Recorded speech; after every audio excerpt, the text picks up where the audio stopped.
नमस्कार साथियों, आज का करंट अफेयर तैयार है। Current affair daily with Saurabh, मंगलवार 2 अप्रैल 2024 रोज Dainik Bhaskar. Rajiv Gandhi academic excellence scholarship योजना का नाम बदलकर Swami Vivekananda academic excellence scholarship कर दिया है। सीटों की संख्या इसमें कुल 500 है, जिसमें से विदेश में पढ़ाई के लिए 300 सीट रखी गई हैं और देश में पढ़ाई के लिए 200। इन दोनों को मिलाकर कितनी हो रही है? कुल 500 सीट। आदि कैलाश चौपर सेवा शुरू की गई है। उत्तराखंड के प्रसिद्ध तीर्थ स्थल आदि कैलाश ओम पर्वत के लिए हवाई सेवा शुरू की गई है। हेलीकॉप्टर सेवा शुरू की गई है, जिसमें प्रति व्यक्ति खर्च 40,000 रुपये होगा।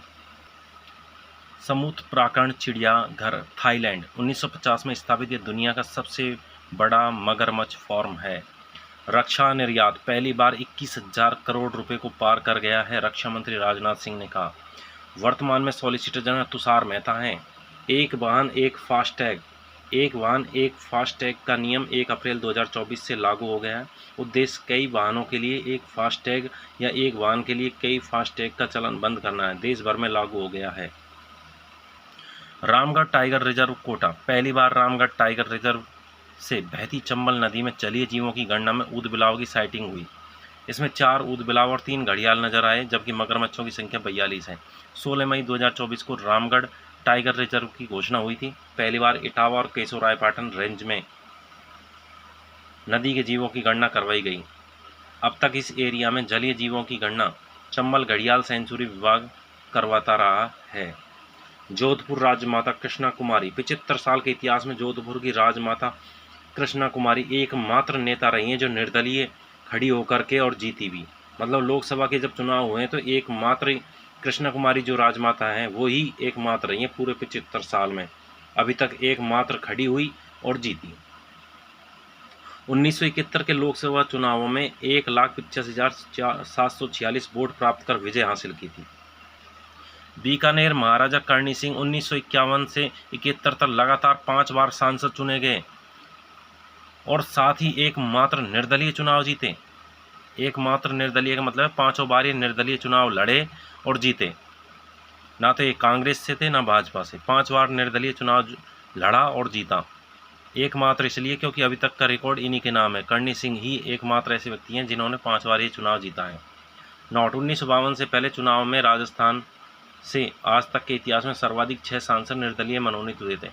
1952 में जब चुनाव हुए थे तो राजस्थान से 6 निर्दलीय सांसद खड़े हुए थे और वो जीते थे।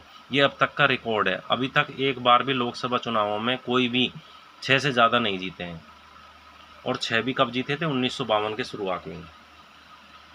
पूर्व पीएम इंदिरा गांधी दौर 1973 और 77 के बीच का।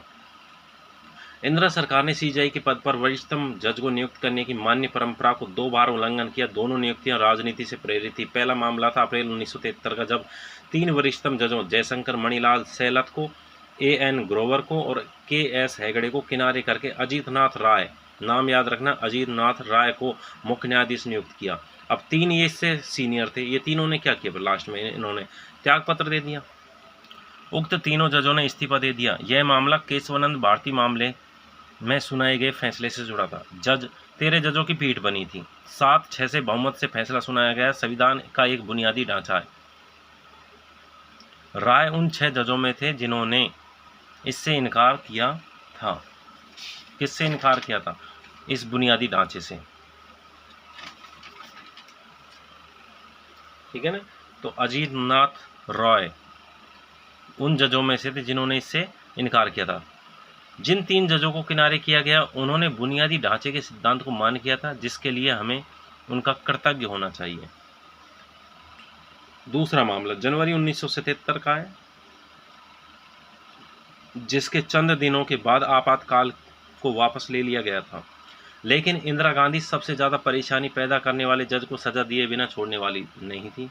इस बार जस्टिस HR खन्ना को किनारे करके MH बेग को मुख्य न्यायाधीश नियुक्त किया। खन्ना ने इस्तीफा दे दिया। उन्होंने 1973 में दिए जा चुके संकेत को समझ लिया था। वे केशवानंद भारती मामले में फैसला सुनाने वाले बहुमत वाले 7 जजों में शामिल थे। इससे भी अहम बात यह है कि इमरजेंसी वाले दौर में बंदी प्रत्यक्ष से जुड़े जिस मशहूर ADM जबलपुर मामले में 5 जजों की पीठ ने 4 के बहुमत से नागरिक स्वाधीनताओं में कटौती करने के सरकार के फैसले का समर्थन किया। उसकी असहमति केवल जस्टिस खन्ना ने दर्ज कराई थी। प्रतिबद्ध न्यायपालिका का विचार सबसे पहले पेश करने का श्रेय दिवंगत मोहन कुमार मंगलम को जाता है, जिन्हें इंदिरा मंत्रिमंडल में शामिल एकमात्र कम्युनिस्ट नेता माना जाता था। कच्चा तीबू द्वीप 1974 में भारत श्रीलंका में मैरी टाइम करार हुआ, जिसमें कच्चा तीबू द्वीप श्रीलंका को दे दिया था भारत ने। Thank you.